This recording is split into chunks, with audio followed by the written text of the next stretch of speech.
Hi everybody, I'm Jana. Thank you for coming back to my channel. This is my top 10 list of my favorite board games for Dyslexic Gamers, part 2.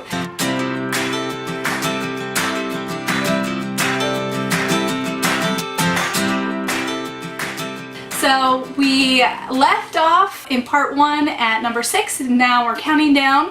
This is my number 5, is Codename Pictures.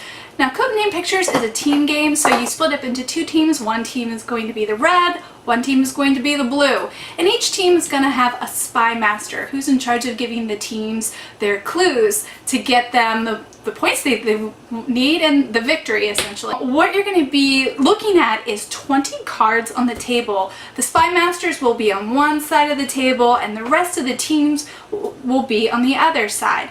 And there is a little like key card that the spy masters look at to figure out which cards are their teams, and they need to give clues to their team to guess those cards. It's by giving a one-word clue and then a number of cards associated with that clue. The tricky part is you don't want to accidentally give your team a clue to make them guess the opponent, the opposition team's cards by accident.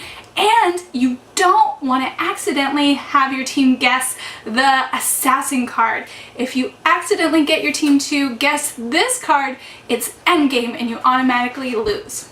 Whoever gets all of their clues first wins, and that's pretty much the game. So this game is great for dyslexics because we're really good at acknowledging patterns and relationships to objects, and we're also good at communicating efficiently with the group. You can just excel at this and nothing will hold you back, no matter how poor a reader you are. So that's why I recommend it for dyslexics, and it's super fun for anyone. It's a great party game, and that is my number 5, Codename Pictures.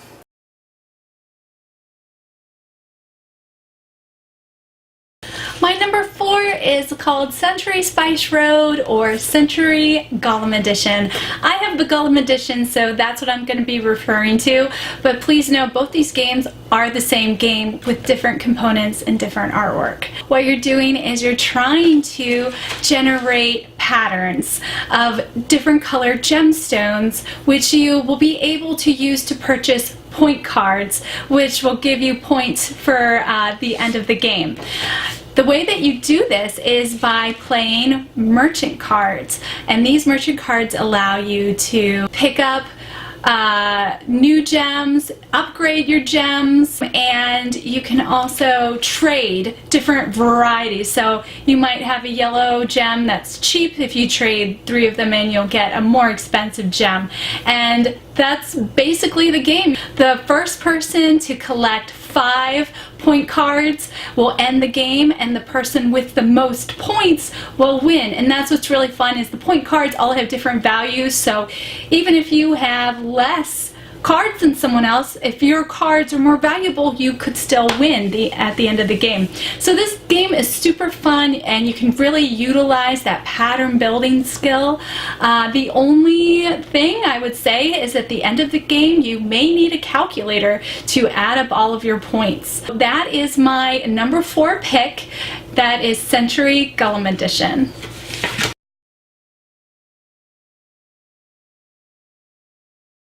My number 3 is Mysterium. Now, Mysterium is not only a great game for dyslexics, but it's one of my favorite games of all time.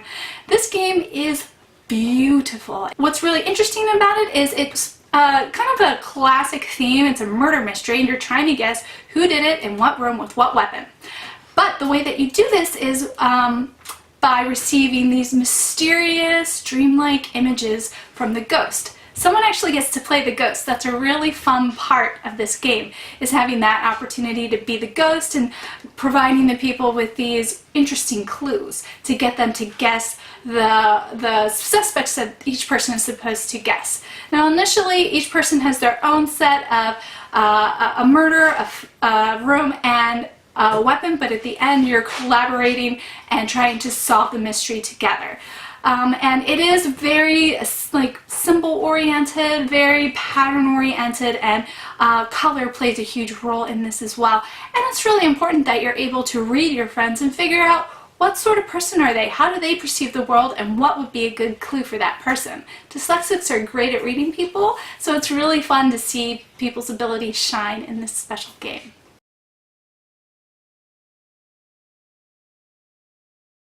My number 2 game for Dyslexic Gamers is a game called Azul.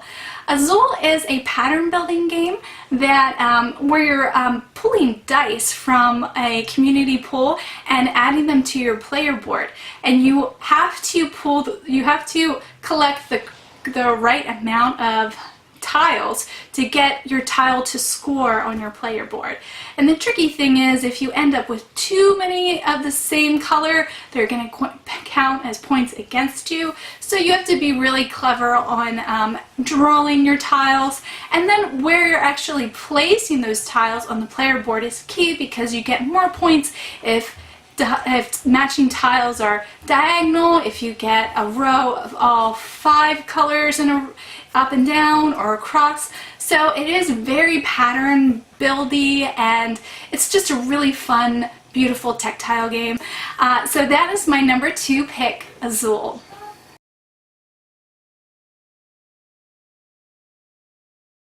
And my number 1 game is a game called Flatline. Now I have to say, this is probably the heaviest game out of all of them.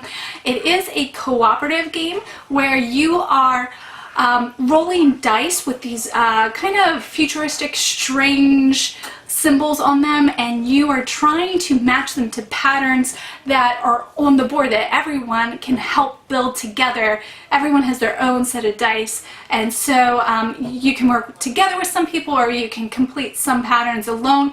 But the whole theme is that you're on a spaceship trying to save patients, and the different combinations of symbols are supposed to represent a patient's vital signs. So you're trying to save everyone, all while keeping your ship from basically imploding on itself. So it's very high energy, it's a real-time game, and it's super fun.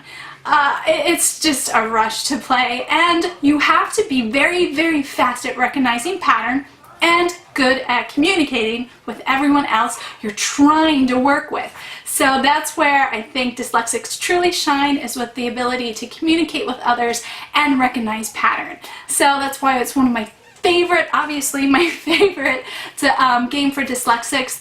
I highly recommend it. Now there is some reading, and I believe that it would be helpful for an adult to facilitate this game, because there are cards at different points that you kind of have to resolve as you go. So you would want to either have a really strong reader facilitate, or have adults facilitating a little bit, but it's a co-op game, so there's no reason why a dyslexic player wouldn't be able to join in and be able to engage in a really fun, competitive way with everybody else. That was my top 10 list of my favorite games for dyslexic gamers, and I hope that this will truly be an encouragement to people who are dyslexic, for parents and teachers of dyslexic students, to really get out there and like showcase those visual spatial abilities that dyslexics naturally have, and be proud of the way that a dyslexic brain works. I would love to hear any feedback from you, whether you found these games hard to find or maybe not the best. Let me know, or if there are games that you like to play as a dyslexic person, please comment and share. I'd love to hear from you.